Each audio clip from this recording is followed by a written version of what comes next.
നമസ്കാരം. ഞാൻ മൊയ്തീൻ ഷാ വിഷനിലേക്ക് എല്ലാവർക്കും സ്വാഗതം ചെയ്യും. ബഹുമാന്യരെ, കേരളത്തിൽ എന്തുകൊണ്ട് ഒരു മുസ്ലിം മുഖ്യമന്ത്രി ഉണ്ടാകുന്നില്ല എന്നതിനെക്കുറിച്ച് ഇപ്പോൾ വലിയ ചർച്ചയാണ്. ഇന്ന് ജയശങ്കർ വക്കീൽ ഉൾപ്പെടെ പറയുന്നുണ്ട്, പലരും പറയുന്നുണ്ട്. ഏതാനും ദിവസത്തെ മുഖ്യമന്ത്രി പദം അലങ്കരിച്ച CH മുഹമ്മദ് സാഹിബിൻ്റെ മറന്നുകൊണ്ടല്ല പറയുന്നത്. അതേ സ്ഥലത്ത് മഹാരാഷ്ട്ര AR അബ്ദുറഹ്മാൻ അതുലെ, ആസാം അൻവർ തൈമൂർ, ബീഹാർ ഗഫൂർ, രാജസ്ഥാനിൽ ഒരു മന്ത്രി, അങ്ങനെ പല സംസ്ഥാനങ്ങളിലും മുസ്ലിം മുഖ്യമന്ത്രിമാരുണ്ടായിട്ടുണ്ട്. കാശ്മീരിൽ ഇവർ പറയേണ്ട ഒരു മുസ്ലിം സ്റ്റേറ്റ് എന്നതിൽ സ്വാഭാവികമാണത്. പക്ഷേ കേരളത്തിൽ ഏതാണ്ട് 40% വരുന്ന മുസ്ലിം സമുദായം, അവർക്ക് മുഖ്യമന്ത്രി ഉണ്ടാകാത്തതിൻ്റെ പ്രധാന കാരണം മുസ്ലിം ലീഗ് തന്നെയാണ്. ഞാൻ മുസ്ലിം കുറ്റപ്പെടുത്താൻ വേണ്ടിയില്ല, യാഥാർത്ഥ്യം പറയാൻ വേണ്ടിയാണ്. അവരിപ്പോൾ 9 കോടി മുടക്കി പഞ്ചാബിൽ ഒരു പള്ളി പണിത് ശിഹാബ് തങ്ങളുടെ പേരിൽ അത് ഉദ്ഘാടനം ചെയ്തു. നമ്മുടെ തങ്ങളോട് ചെയ്ത് വാങ്ങ് വിളിച്ച് ഉദ്ഘാടനം ചെയ്തു. അവർ ദേശീയ കമ്മിറ്റി ഓഫീസ് ഖായിദെ മില്ലത്തിൻ്റെ പേരിൽ പിന്നെ ഡൽഹിയിൽ നാളെ ഉദ്ഘാടനം ചെയ്യുന്നു. ഇതൊക്കെ നല്ല കാര്യമാണ്, സംശയമില്ല. തന്നെയല്ല, ഒരു ന്യൂനപക്ഷ പാർട്ടി എന്നതിൽ ഒരു പരിധിക്കുള്ള അവർക്ക് ചെയ്യാനും പറ്റില്ല. അതൊക്കെ സമ്മതിച്ചു. ഞാൻ ഇന്ന് അല്ലെങ്കിൽ ജീവിച്ച് മരിച്ച ആൾക്കാരിൽ KM മാണി സാറിന് എന്തായിരുന്നു പോരായിക?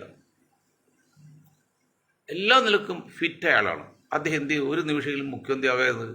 കാരണം അദ്ദേഹത്തിൻ്റെ പാർട്ടി ജാതി പാർട്ടി അല്ലെങ്കിലും ജാതി പാർട്ടിക്ക് വേണ്ടി ഉണ്ടാക്കിയതാണ് കേരള കോൺഗ്രസ്, ക്രിസ്ത്യൻസ് പാർട്ടിയായിട്ട് കണക്കാക്കണം. ആ ഒറ്റ കാരണം കൊണ്ടാണ് അദ്ദേഹത്തിന് മുഖ്യമന്ത്രി ആകാതിരുന്നത്. അതിൽ മുസ്ലിം ലീഗ് കുഞ്ഞാലിക്കുട്ടി സാഹിബ് ഇന്ന് ജീവിച്ചിരിക്കുന്ന നേതാക്കളിൽ ഞാൻ ഇന്നലെ പറഞ്ഞു, പിണറായി സഖാനും മാറ്റി നിർത്തിയാൽ കുഞ്ഞാലിക്കുട്ടികളും സീനിയറായ അധികം പ്രശ്നമില്ലാക്കാത്ത ഒരു ജെന്റിൽമാനെ ആൾ വേറെ ആരുള്ളത്. എന്നിട്ട് എന്ത് ചെയ്ത് ലിസ്റ്റിൽ പോലും വരുന്നില്ല. അവരും ആഗ്രഹിക്കുന്നില്ല. അവരാഗ്രഹിക്കുന്നത് മുഖ്യമന്ത്രിയാണ്. കാര്യം ഇവിടെ എല്ലാവരും പറയുന്നു മുസ്ലിം ലീഗിൽ മുസ്ലിങ്ങളിൽ നല്ല ശതമാനം ലീഗ് ആയതുകൊണ്ട് ലീഗിന് ആനുകൂല്യങ്ങൾ വാരിക്കൊടുക്കുന്നു, മറ്റുള്ളവർ ശ്രദ്ധിക്കുന്നില്ല. ഞാൻ ഈ LDF പറയേണ്ട കാര്യം അത് വേറെ ധ്രുവത്തിൽ നിൽക്കണം. UDF പറയുകയാണ്. ഇവിടെ നിങ്ങൾ മനസ്സിലാക്കേണ്ട കാര്യമുണ്ട്. UDF നേതാക്കൾ മനസ്സിലാക്കേണ്ട കാര്യമുണ്ട്. തങ്ങളും കുഞ്ഞാക്കായി ഉണ്ടെങ്കിൽ എല്ലാമായി, കേരളത്തിൽ മുസ്ലിം കാര്യം എല്ലാമായി എന്ന് നിങ്ങൾ വിചാരിക്കുന്നിടത്താണ് നിങ്ങൾ തെറ്റുപറ്റുന്നത് കോൺഗ്രസ്സിന്. കാരണം ആകെയുള്ള മുസ്ലിങ്ങളിൽ 4/1 താഴെയാണ്. 23 ലക്ഷം മെമ്പർഷിപ്പാണ് മുസ്ലിം ലീഗിനുള്ളത്. 1,40,00,000 ആൾക്കാരുണ്ട് കേരളത്തിൽ മുസ്ലിം സമുദായം. 40% എന്ന് പറയുമ്പോൾ 12, 140. അല്പം ചിലപ്പോൾ കുറവുണ്ടായിരിക്കാം. എന്നാലും 130 കൂട്ടുക. അപ്പോഴും 25 അല്ലെങ്കിൽ 30, 1 കോടിയോളം മുസ്ലിങ്ങൾ പുറത്ത് നിൽക്കാണ് ലീഗിലല്ലാതെ. അവർ കാണാതെയും കേൾക്കാതെയും ശ്രദ്ധിക്കാതെയും തങ്ങൾ കുടുംബം കുഞ്ഞാലക്കാരെ ഉദ്ദേശിച്ച് കിട്ടാവുന്ന മാക്സിമം നക്കാപ്പിച്ച ലീഗിന് കൊടുത്ത് ഇത്രയും കാലം UDF ഭരണത്തിൽ നിന്ന് മുസ്ലിങ്ങൾ വോട്ട് കിട്ടിയാണ്. അത് ഞാൻ കണക്ക് പല പ്രാവശ്യം പറഞ്ഞിട്ടുണ്ട്. ഇനി അത് പറ്റില്ലെന്നാണ് മുസ്ലിം സമുദായം പറഞ്ഞത്. അവരെന്താ പറയുന്നത്? ലീഗിന് അർഹതപ്പെട്ട് എന്ത് സ്ഥാനമായി കൊടുക്കുന്നതിനോ മുസ്ലിം ലീഗ് അല്ലാത്ത മുസ്ലിം സമുദായത്തിലെ ബഹുഭൂരിപക്ഷം ഒരു തടസ്സമില്ല. പക്ഷെ അവർക്കും ജനസംഖ്യാനുപാതികമായ നേട്ടം കൊടുക്കാവുള്ളൂ. നമ്മൾ ആകെ പറഞ്ഞു തെരഞ്ഞെടുപ്പ്, പഠനം, തൊഴിൽ എന്നീ പൊതു സ്വകാര്യ മേഖലകളിൽ ജനസംഖ്യാനുപാതികമായ സംവരണം വേണമെന്നാണ് ഞങ്ങൾ വാദിക്കുന്നത്. അത് വാദിക്കുന്ന ഒപ്പം തന്നെ മുസ്ലിം ലീഗിനും ജനസംഖ്യക്ക് ആനുപാതികമായിട്ട് സംവരണം കൊടുക്കണം, അല്ലെങ്കിൽ ആനുകൂല്യം കൊടുക്കണം. ഇത് മുസ്ലിങ്ങൾക്ക് വേണ്ടി കൊടുക്കുന്ന പരമാവധി സ്ഥാനമാണ് മുസ്ലിം ലീഗ് കൈപ്പറ്റി. 5 മന്ത്രിസ്ഥാനം ഇപ്പോഴത്തെ കണ്ടീഷൻ ഇതാണ്. ആ മുസ്ലിങ്ങൾക്ക് 5 മന്ത്രിസ്ഥാനം കൊടുക്കാൻ അർഹതയുള്ളൂ. ഏത് ന്യായം വെച്ചാണ്? അതേ സ്ഥാനത്ത് 8 മന്ത്രി വരെയും കിട്ടാം ഈ സമുദായത്തിന്. ജനസംഖ്യക്ക് ആനുപാതികമാണെങ്കിൽ 8 മന്ത്രി വരെയും കിട്ടാം. അപ്പോൾ മുസ്ലിം സഭയ്ക്ക് 2 മന്ത്രിസ്ഥാനം കൊടുക്കുക. ബാക്കി 6 മന്ത്രിസ്ഥാനം ദേശീയ മുസ്ലിങ്ങളെ, കോൺഗ്രസ് നിൽക്കുന്ന മുസ്ലിങ്ങൾ അല്ലെങ്കിൽ മറ്റ് UDF ഘടകകക്ഷികളുടെ മുസ്ലിങ്ങൾക്കാണ് കൊടുക്കേണ്ടത്. അത് കൊടുക്കാതെ ആനുകൂല്യത്തിൻ്റെ നല്ല ശതമാനം മുസ്ലിങ്ങൾക്ക് കൊടുത്തും ലീഗിന് കൊടുത്തുകൊണ്ട് നിങ്ങൾ രക്ഷപ്പെടണം. ഇനി അത് നടക്കില്ല. അതിൽ ഇത് കോൺഗ്രസ് മനസ്സിലാക്കാത്തത്, കുഞ്ഞാക്കത് മനസ്സിലാക്കാത്തത്. കുഞ്ഞാക്കൊക്കെ എന്തുകൊണ്ട് മുഖ്യ സ്ഥാനം ആവശ്യപ്പെട്ടുകൂടാ? നിങ്ങളിതിന് ഉപമുഖ്യത നിൽക്കുന്നത്. എല്ലാ നിലക്കും പി കെ കുഞ്ഞാലിക്കുട്ടി സാഹിബിന് കേരളം മുഖ്യമന്ത്രിയാകാനും മുഖ്യമന്ത്രി സ്ഥാനം അവകാശപ്പെടണം. ന്യായമുണ്ട്, അവകാശമുണ്ട്, ഒരു സംശയക്കാത്തില്ല.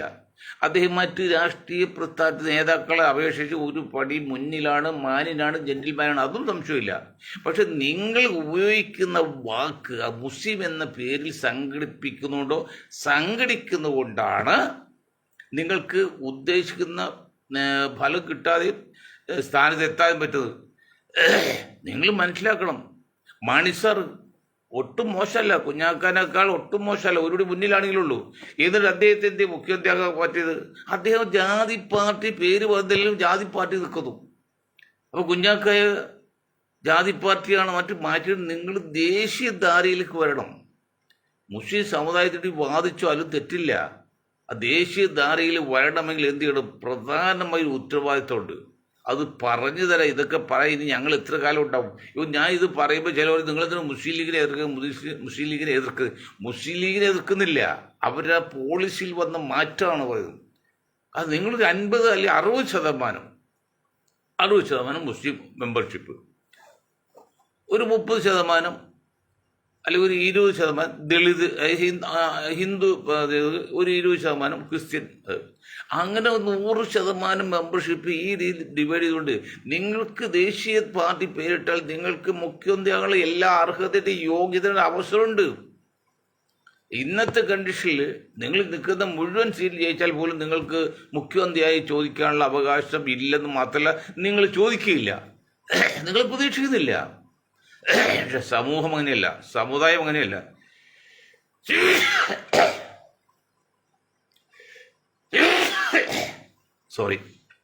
സമുദായം വളരെയധികം പ്രതീക്ഷിക്കുന്നുണ്ട്. സമുദായത്തിന് വേണ്ടി വളരെയധികം പ്രതീക്ഷയോടെ പ്രവർത്തിക്കുന്ന ഒരു ജനാവലിയുണ്ട് കേരളത്തിൽ. അവർ പ്രതീക്ഷിക്കുന്നതാണ് മറ്റുള്ളവർ കിട്ടും പോലെ ജനസംഖ്യക്ക് ആനുപാതികമായിട്ടുള്ള അവകാശങ്ങൾ നേടിയെടുക്കണം, അവകാശങ്ങൾ വേണമെന്നാണ് പറയുന്നത്.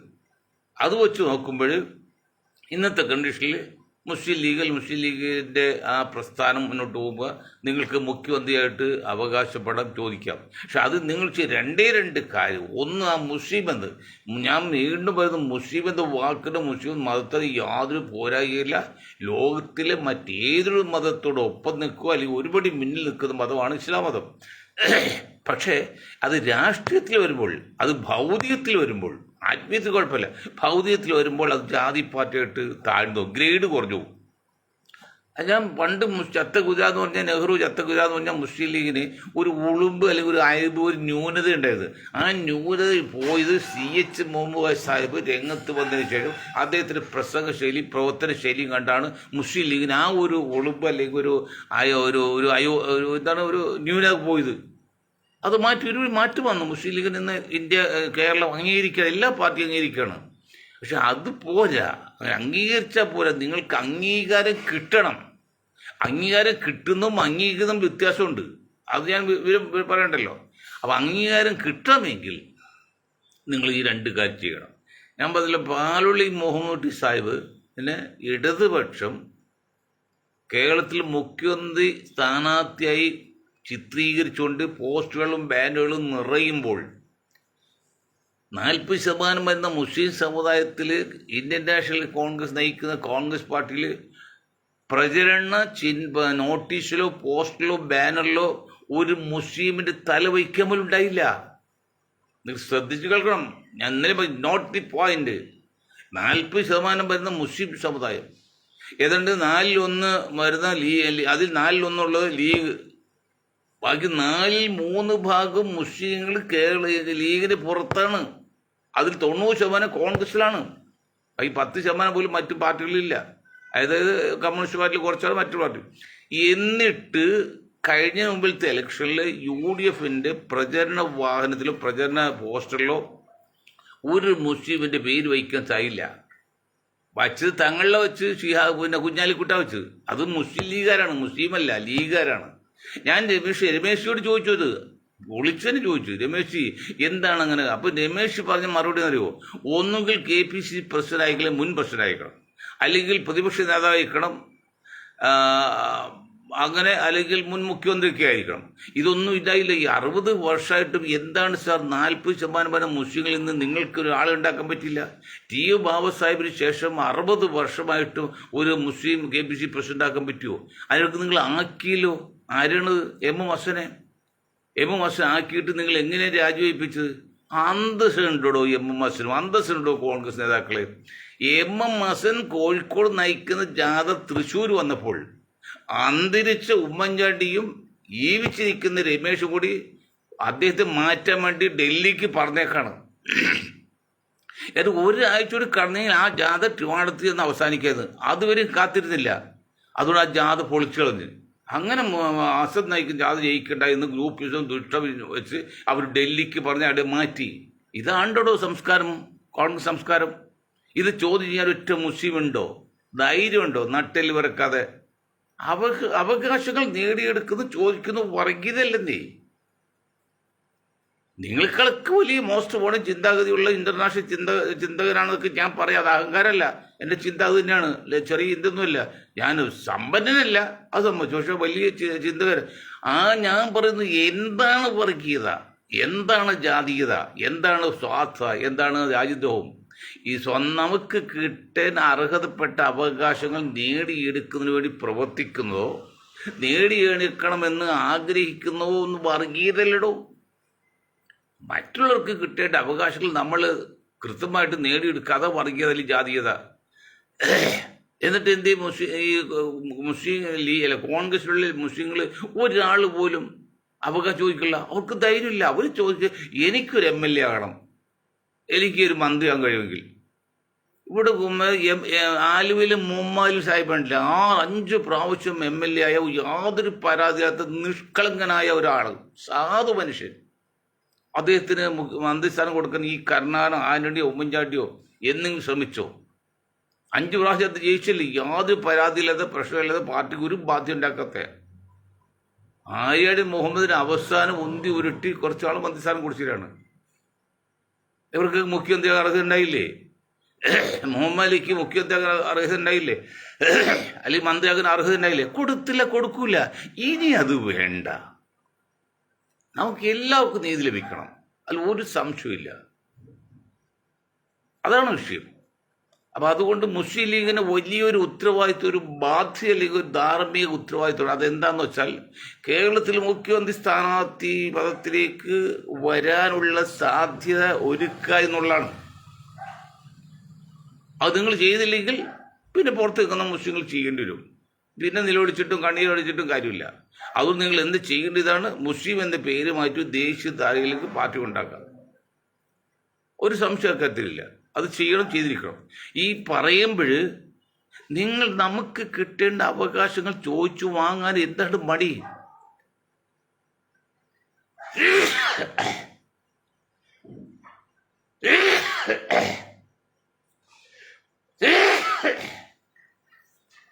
ഒരിക്കൽ കൂടി സോറി. അപ്പം നമ്മളിത് പറയുമ്പോൾ മുസ്ലിം ലീഗിനെ കൊച്ചാക്കാനോ UDF തകർക്കാനോ അല്ലെങ്കിൽ മുസ്ലിം ലീഗ് നശിപ്പിക്കാനൊന്നുമല്ല. മുസ്ലിം ലീഗ് വേണം, നമുക്ക് മാണി കോൺഗ്രസും വേണം, എല്ലാവരും വേണം. എല്ലാവരും വേണമെന്ന് പറയുമ്പോൾ അവരവർക്ക് അർഹതപ്പെട്ട സ്ഥാനം കിട്ടുമ്പോഴേ അത് ജനാധിപത്യമാവുള്ളൂ, അത് സാമൂഹ്യ നീതി, സോഷ്യൽ ജസ്റ്റിസ് ആവുള്ളൂ. ഞങ്ങൾക്ക് സോഷ്യൽ ജസ്റ്റിസ് വേണ്ടി പ്രവർത്തിക്കുന്നത് വർഷമായിട്ട്. Voice of justice, voice for voiceless, ശബ്ദമില്ലാത്തവർ വേണ്ടി ശബ്ദിക്കുന്ന പ്രസ്ഥാനമാണ് ഞങ്ങളുടേത്, പാർട്ടിയുടേത്.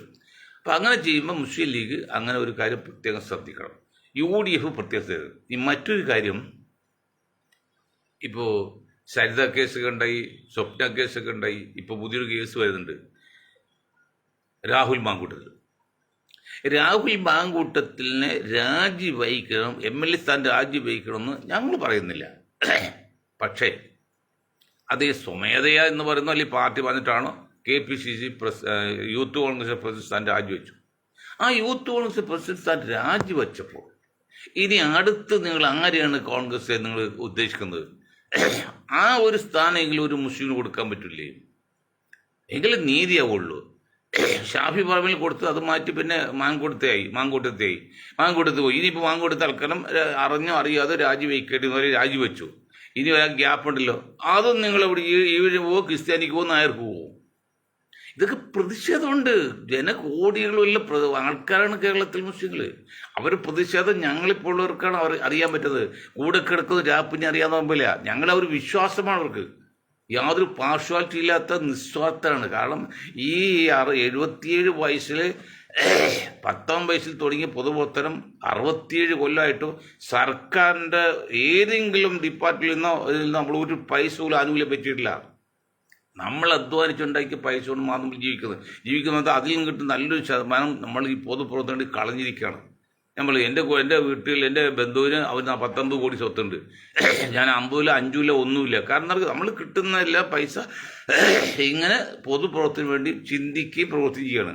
മറ്റല്ല 5 കിട്ടി 10 കിട്ടി 15 കിട്ടി അങ്ങനെ 50 കോടിയാക്കിയത്. എന്തിനു വേണ്ടി? ആർക്ക് വേണ്ടി? പബ്ലിക്കിന് വേണ്ടി.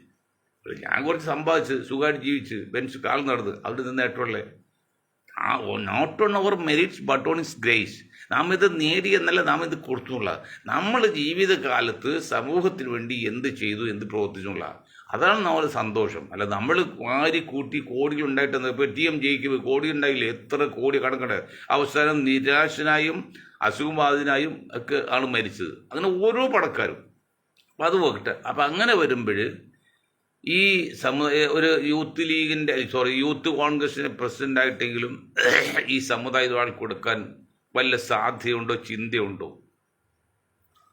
കോൺഗ്രസ് അങ്ങ് സാധ്യതയുണ്ടോ? ഇല്ലെങ്കിൽ ഈ 1 കോടി 10 ലക്ഷം വരുന്ന അല്ലെങ്കിൽ 1 കോടിയോളം വരുന്ന മുസ്ലിം സമുദായം ലീഗിനെ മാറ്റി നിർത്തിയാൽ അവർ പുറത്തുണ്ട്. അവർ വോട്ട് കിട്ടിയാണ് ഇത്രയും കാലം കോൺഗ്രസ് ഭരിച്ചത്.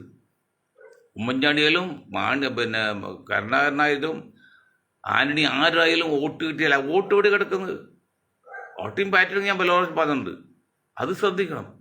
ഇപ്പോൾ നമ്മൾ ഉപരാഷ്ട്രപതി തിരഞ്ഞെടുപ്പ് നടക്കുകയാണ്. ഉപരാഷ്ട്രപതി തിരഞ്ഞെടുപ്പിന് രാധാകൃഷ്ണ സാർ അവരുകളാണ് ഒരു സ്ഥാനത്ത് ഗൗഡയല്ലാത്ത മറ്റേ റെഡ്ഡിയാണ്.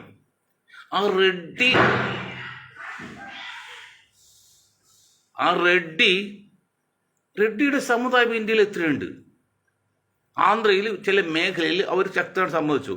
എന്നിട്ട് റെഡ്ഡിയെ ഉപരാഷ്ട്രപതിയായിട്ട് പ്രഖ്യാപിക്കാൻ കോൺഗ്രസ് മുന്നണിക്കോ ഒരു ബുദ്ധിമുട്ടായില്ലല്ലോ. അപ്പോൾ 20% വരുന്ന 99% വോട്ട് ചെയ്യുന്ന ഈ സമുദായം ഇന്ത്യയിൽ ഉണ്ടെന്നുള്ള ചിന്തകൾക്കുണ്ടോ? അത് ജാതി സെൻസസ് വേണമെന്ന് മുറവിളി കൂട്ടിയപ്പോൾ നമ്മുടെ പിണറായി സഖാവ് പല ഒഴിവ് പറഞ്ഞു. അത് കേന്ദ്രത്തിൻ്റെ ആണ് ഞങ്ങൾക്ക്. അതിൽ 10% സവർണം കൊടുക്കണം മുന്നോക്ക വിഭാഗങ്ങൾക്ക് പറഞ്ഞപ്പോൾ ഒരു ചോദ്യമല്ല, അപ്പം തന്നെ ഓൺ ദ സ്പോട്ട് അത് പാസ്സാക്കി. ഇതിൽ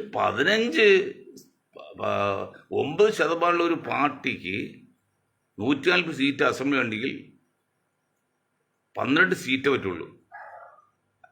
അത് അത്രയും തന്നെ മന്ത്രിമാരുണ്ട് ഈ LDF. അപ്പോൾ LDFിൻ്റെ പ്രവൃത്തി മനസ്സിലായില്ലേ? LDFിനെ തീരുമാനിച്ചില്ലേ?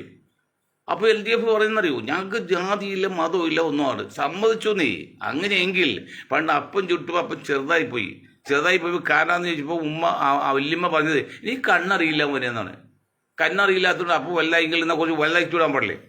അപ്പോൾ ജാതി മതം ഇല്ലാത്തത് എങ്ങനെയോ ഒരു ജാതിയിൽ നിന്ന് മാത്രം ഇത്രയും വന്നത്. അതാണ് കോക്കസ് കൊണ്ട്. ആ ഒരു കോക്കസാണ് കേരളം നയിക്കുന്നത്. മറ്റൊരു കോക്കസാണ് ഡൽഹി നയിക്കുന്നത്. അത് ബ്രാഹ്മിൻ കോക്കസ്, ഇവിടെ നായർ കോക്കസ്. നായരെക്കുറിച്ചല്ല കോക്കസ്.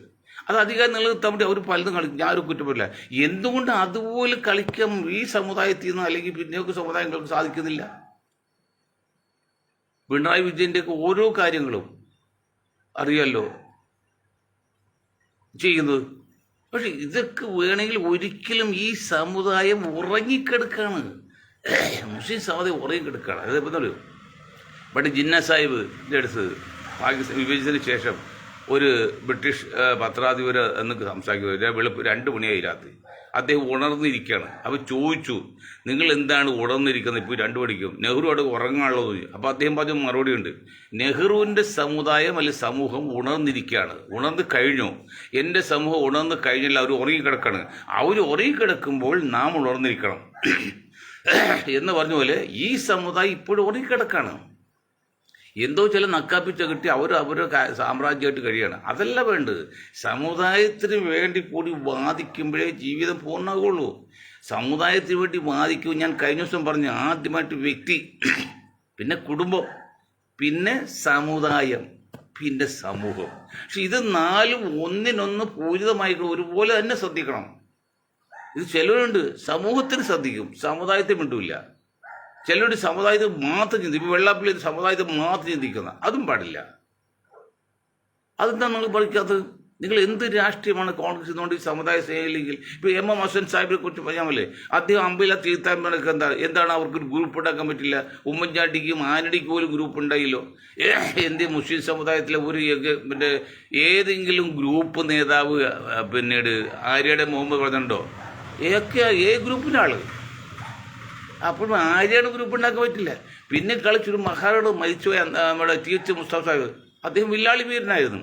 അദ്ദേഹമാണ് പറഞ്ഞത്, ഇന്നത്തെ പിന്നെ ഗണേഷ് കുമാർ കളക്ടറായിരിക്കുമ്പോൾ അവിടെ ഇടാന്ന് പറഞ്ഞത് ഈ ഇതാണ്. അതായത് മണൽ വാരുന്ന കേസൊക്കെ സംസാരിച്ചപ്പോൾ പുള്ളി മോശമായിട്ട് സംസാരിച്ചപ്പോൾ മന്ത്രി ജയിക്കുമാണ്, ആ മന്ത്രി ജലസേചന വകുപ്പ് മന്ത്രി, അദ്ദേഹത്തെ പോലും ഉരുണ്ട് കളിക്കാൻ പറ്റുള്ളൂ. അപ്പോഴാണ് മുസ്തഫ സാഹിബ് എഴുതിട്ട് അവിടെ ഇരിക്കണമെന്ന് പറഞ്ഞത്, മലയാളത്തിൽ പറഞ്ഞത് കളക്ടറോട്. കാരണം കളക്ടറേക്കാൾ എത്ര ഉന്നതിയാണെന്ന് പറയും MLA. ചീഫ് സെക്രട്ടറിയേക്കാൾ മുകളിലാണ് MLA.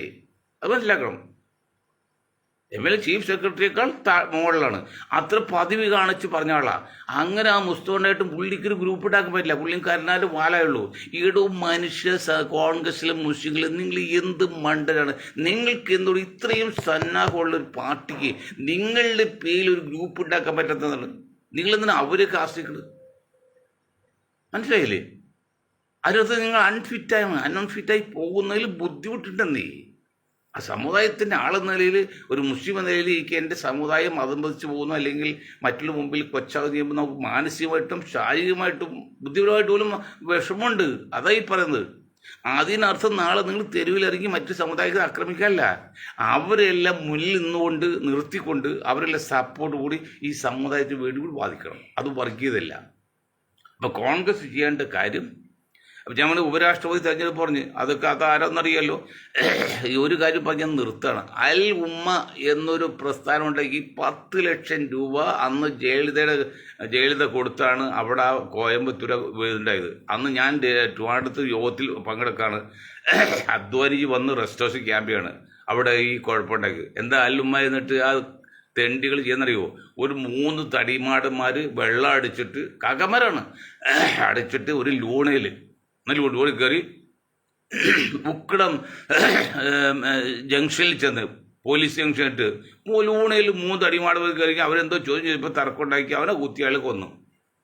അതെല്ലാം പ്ലാൻ ചെയ്തിട്ട് അവിടെ കുഴപ്പമുണ്ടാക്കി 24 മണിക്കൂർ നടന്ന് എന്തെല്ലാം കുഴപ്പമുണ്ടാക്കി കത്തിച്ചാമ്പലാക്കിയില്ലേ.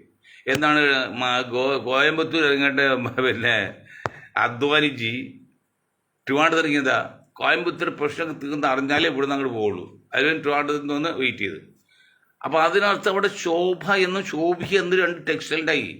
ഒരു 10,000 രൂപയുടെ തുണി വാങ്ങിക്കുമ്പോൾ ഇവിടുന്ന് അംബാസിഡർ, എന്നൊക്കെ അംബാസിഡർ മറ്റു കാർ പോലെ നേരെ കോയമ്പത്തൂർക്കാണ്. അപ്പോൾ കേരളത്തിൽ ഈ എറണാകുളത്ത് തുണിക്കടക്കാർ പോലും ഫണ്ട് കൊടുത്ത് ആ കട അത് തറയ്ക്കാൻ വേണ്ടി ആ സംഭവത്തിന് വലിയ ഈ 2 കടയിലും ലക്ഷക്കണക്കിന് രൂപയുടെ ഉരുപ്പടിയെല്ലാം കൊള്ള ഉണ്ടോ. ആ 10,000 20,000 വിലയുടെ സാരിക്ക് റോളിലിട്ട് 50 രൂപ 500 രൂപ വിറ്റ് അത് തകർത്തില്ല. ആ ശോഭ കാരണം ഇല്ല. ഇപ്പം ചെറിയ കടയുണ്ടത്. അങ്ങനെ അതിസന്നാഹമായ ഒരു സംഭവം. അൽ ഉമ്മ എന്ന് വാച്ചാൽ മുസ്ലിം അർത്ഥമില്ല. അല്ല എന്നൊരു അറബി വാക്കാണ്. ഉമ്മ എന്ന് പറഞ്ഞാൽ മുസ്ലിം തള്ളയുടെ പേരാണ്. അതിനകത്ത് അൽ ഉമ്മ എന്ന് ഇപ്പം ചന്ദ്രിക എന്ന് പറഞ്ഞാൽ മുസ്ലിമായിട്ട് ബന്ധമല്ലോ. പക്ഷേ അങ്ങ് സ്വാഭാവികമാണ്. അങ്ങനെ മുസ്ലിങ്ങൾക്ക് ഒരു പണം കൊടുത്ത് വർഗീയത ഉണ്ടാക്കാൻ സാഹചര്യം ഉണ്ടാക്കിയാണ്. അതിനൊക്കെ മേൽനോട്ടം വഹിച്ച ആൾക്കാരാണ് ഇപ്പോഴത്തെ വലിയ വലിയ ആൾക്കാരോട്. അങ്ങനെ ഒരുപാട് പ്രശ്നങ്ങളുണ്ടായിട്ടുണ്ട്. ഏതായാലും കോൺഗ്രസ് സംബന്ധിച്ച് തെറ്റുകളും കുറ്റങ്ങളും ഉണ്ട്. അതൊക്കെ തിരുത്താൻ കുഴപ്പമില്ല. ഇപ്പോഴത്തെ രാഹുൽ ഗാന്ധി പ്രവർത്തി നമ്മൾ 100% സപ്പോർട്ട് ചെയ്യണം. പക്ഷെ എങ്കിൽ തന്നെയും ഇന്നലെ പറഞ്ഞ പോലെ വോട്ടേഴ്സ് ആൾക്കൂട്ടല്ല ഇലക്ഷനിൽ ജയിക്കാൻ ബാധ്യത എന്നൊക്കെ ഞാൻ പറഞ്ഞില്ല. അത് എത്രമാത്രം ആൾക്കാരാണ് ഓരോ പ്രോത്സാഹനം ചോദിക്കുന്നറിയോ. അതുകൊണ്ട് UDFകാർ ഒരു കാര്യം മനസ്സിലാക്കണം, മുസ്ലിം ലീഗുകാർ ഒരു കാര്യം മനസ്സിലാക്കണം. നിങ്ങളെ പേര് മാറ്റി ദേശീയ ധാരയിൽ നിൽക്കണം, അല്ലെങ്കിൽ നിങ്ങൾ നശിച്ച് നാറുകയാണെങ്കിൽ പോവും. ഭരണവും പോവും. ഇപ്പോൾ ഈ ഗ്രൂപ്പിസ്റ്റ് ഉണ്ടായി ഇത്തവണയെങ്കിലും UDF അധികാരത്തിൽ വന്നില്ലെങ്കിൽ എന്തായിരിക്കും മുസ്ലിം ലീഗിൻ്റെ UDFിൻ്റെ സ്ഥാനം? ഞങ്ങളിത് പറയാൻ ഞങ്ങൾക്കൊരു പ്രത്യേക താല്പര്യമുണ്ട്. എന്ത് താല്പര്യമോ? LDF നിലനിൽക്കുന്ന ആഗ്രഹമുണ്ട്. LDF നിലനിൽക്കണമെങ്കിൽ UDF ഇത്തവണ അധികാരത്തിൽ വരണം. UDF അധികാരത്തിൽ വരാതെ നശിച്ചു പോയി LDF അധികാരത്തിൽ വന്നാൽ അതോടുകൂടി LDF തീരും. ഞങ്ങൾ വലിയ 2 ടാസ്ക്കാണ് ഞങ്ങൾക്കുള്ളത്. ഒന്ന് LDFിനെ നിലനിർത്തണം, മറ്റൊന്ന് UDFിനെ പരത്തി കയറണം. ഇത് വലിയ ടാസ്ക്കാണ്, ചെറിയ ടാസ്ക്കൊന്നുമില്ല. അതുകൊണ്ടൊക്കെയാണ് ഇങ്ങനെ പറയുന്നത്. അല്ലെങ്കിൽ ഞങ്ങൾക്ക് ഇപ്പോൾ കോൺഗ്രസ് എന്ത് ചെയ്താൽ, ലീഗ് എന്ത് ചെയ്താൽ ഞങ്ങൾക്കെന്ത് കുഴപ്പം? അവരെ പാടായി. അത് ചെയ്തില്ലെങ്കിൽ ഈ ഗ്രൂപ്പ് കളിച്ച് പണിയെടുക്കാതെ ഗ്രൂപ്പ് കളിച്ച് മുന്നോട്ട് പോയാൽ, ഇതുപോലെയുള്ള വിഡ്ഢിത്തരം കാണിച്ചാൽ, ഇന്ന് ഈ സമുദായം ഉണർന്നിട്ടുണ്ട്.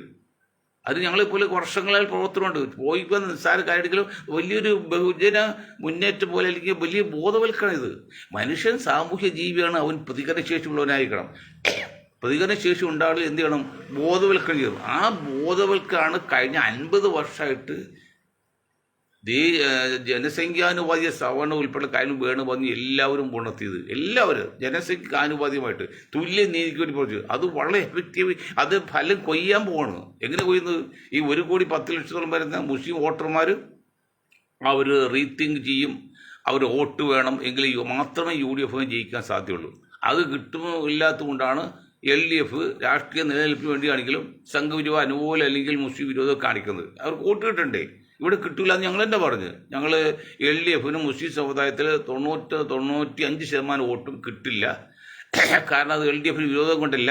പക്ഷേ LDF ഇവിടെ ഇത്തവണ ജയിച്ചു കഴിഞ്ഞാൽ UDFും ലീഗൊക്കെ ഇല്ലാതെ വരും. അവസാനം BJP ആയിട്ട് വരാണ്. അതിൽ മുസ്ലിം സമുദായത്തിന് അത്ര ഇഷ്ടമല്ലല്ലോ. കാരണം ഇത്രയും MP കണ്ട് ഒരു MP ഇല്ലാത്തൊരു പ്രസ്ഥാനത്തിന് എങ്ങനെ സപ്പോർട്ട് ചെയ്യാൻ പറ്റും? അതുകൊണ്ട് LDFിന് ഒരു കാര്യം മനസ്സിലായി, ഏകദേശം റിസർച്ച് ചെയ്യുന്ന കാര്യം മനസ്സിലായി. ഞങ്ങളിത് നേരെ അങ്ങോട്ട് ചെല്ലുന്നത്. അതുകൊണ്ട് മുസ്ലിം പീഡനം നടത്തി പഴയ വോട്ട് കിട്ടൂല എന്ന് അതുകൊണ്ടാണ് അവരൊക്കെ ചെയ്യുന്നത്. ചെയ്യട്ടെ. പക്ഷേ UDFിന് ഭരിക്കണമെങ്കിൽ മുസ്ലിങ്ങളുടെ സമുദായത്തിൽ വോട്ട് കിട്ടിയേ തീരൂ. മസ്റ്റ് ആണ്. കാരണം വെച്ചാൽ 90% ഇത്ര LDFിൽ പോവും, നാഗേശ്വരിൽ 75% BJPക്ക് പോവും, ദളിതിൽ 65% LDFിൽ പോവും, പിന്നെ മറ്റുള്ളവർക്ക് പോകും. പിന്നെ ക്രിസ്ത്യൻസിൽ ഏതാണ്ട് 5% അവരുടെ ഉള്ളതിൽ 50% കിട്ടും. ബാക്കി 50% BJPയും കമ്മ്യൂണിസ്റ്റും പോകുന്നത്. അപ്പോൾ ഇതെല്ലാം വെച്ച് നോക്കുക. ജയിക്കണമെങ്കിൽ ബഹുഭൂരിപക്ഷം വോട്ട് കിട്ടി ജയിക്കണമെങ്കിൽ മുസ്ലിങ്ങൾ വോട്ട് കിട്ടി വരും. അതെന്താ ചെയ്യുക? മുസ്ലിങ്ങളെ കൂടി കണക്കിലെടുത്ത് പിന്നെ ആവറേജ് അല്ലെങ്കിൽ ശരാശരി അല്ലെങ്കിൽ വിഹിതം അനുസരിച്ച് പരിഗണിച്ച് മുന്നോട്ട് പോയാൽ UDFിൻ്റെ ഫലം വിജയം സുരക്ഷിതമാണ്, ശുഭമാണ്. അത് കളിക്കാതെ രാഹുൽ കളിച്ചാലും ആര് കളിച്ചാലും പിന്നെ. അപ്പോൾ രാഹുൽ രാജിവെക്കണ്ട എന്നാണ് ഞങ്ങൾ പറഞ്ഞത്. വയ്ക്കണമെന്ന് പറയുന്നില്ല എന്ന് പറയാൻ കാരണം അതൊരു വശം. മറുവശം ഇപ്പം ശാസ്ത്രി, നിങ്ങൾക്ക് നേതാവല്ലേ ലാൽ ബഹദൂർ ശാസ്ത്രി, LP ശാസ്ത്രി എന്തിനാണ് രാജിവെച്ച്? ശാസ്ത്രി ഓടിച്ച തീവണ്ടിയാണോ മറിഞ്ഞത്? അല്ല. ആ വകുപ്പ് കൈകാര്യം നിലക്ക് അദ്ദേഹത്തിൻ്റെ വകുപ്പ് കൈകാര്യം ചെയ്തതിൽ ഒരു അപകടം ഉണ്ടായപ്പോൾ അദ്ദേഹം ധാർമ്മിക ഉത്തരവാദിത്വം കണക്കിലെടുത്ത് രാജിവെച്ചു. അതാണ് മാന്യത. അതുകൊണ്ട് ഇങ്ങനെ ഒരു ആരോപണം വരാൻ പാടില്ല. ഒരു MLAയുടെ പേരിൽ വരാൻ പാടില്ല. മുകേഷിൻ്റെ പേരിൽ ആരോപണം വന്നിട്ട് മുകേഷ് രാജിവെച്ചില്ലല്ലോ എന്ന് പറഞ്ഞ് പകരം പിന്നെ രാഹുലിന് നിൽക്കാൻ പറ്റില്ല. മാന്യതയുണ്ട്, സാമൂഹ്യ നീതിയൊക്കെയുണ്ട്, അല്ലെങ്കിൽ മനുഷ്യത്വമുണ്ട്, പിന്നെ ധാർമ്മികത വെച്ച് നോക്കുകയാണെങ്കിൽ രാഹുൽ രാജിവെക്കണം. അതിന് കോൺഗ്രസ് പ്രോത്സാഹിക്കണം. പക്ഷെ കോൺഗ്രസ് സമ്മതിക്കില്ല, രാഹുൽ സമ്മതിക്കില്ല. കാരണം വെച്ചാൽ അവിടെ മുകേഷ് പോയില്ല, മറ്റു ശശി പോയില്ല, അവർ പലരും ഉണ്ട്. അതൊക്കെ അവരുടെ ഇഷ്ടം. പക്ഷെ കോൺഗ്രസ് മാതൃക കാണിക്കുകയാണെങ്കിൽ രാജിവെക്കാനാണ്, അത് നിങ്ങളുടെ ഇഷ്ടം. അത് ഞാൻ പറയത്തില്ല. പക്ഷേ ഈ മുസ്ലിം ലീഗ് ഈ കാര്യത്തിലും UDFിൽ കോൺഗ്രസ് ഈ പറഞ്ഞ കാര്യത്തിലും യോജിച്ച് അല്ലെങ്കിൽ ഒരുമിച്ച് മുന്നോട്ട് പോയി കാര്യങ്ങൾ വ്യക്തമാക്കണമെന്ന് പറഞ്ഞുകൊണ്ട് ഞാൻ എൻ്റെ വാക്ക് നിർത്താൻ നിങ്ങൾക്ക് ഒരായി നന്ദി. ജയ് ഹിന്ദ്.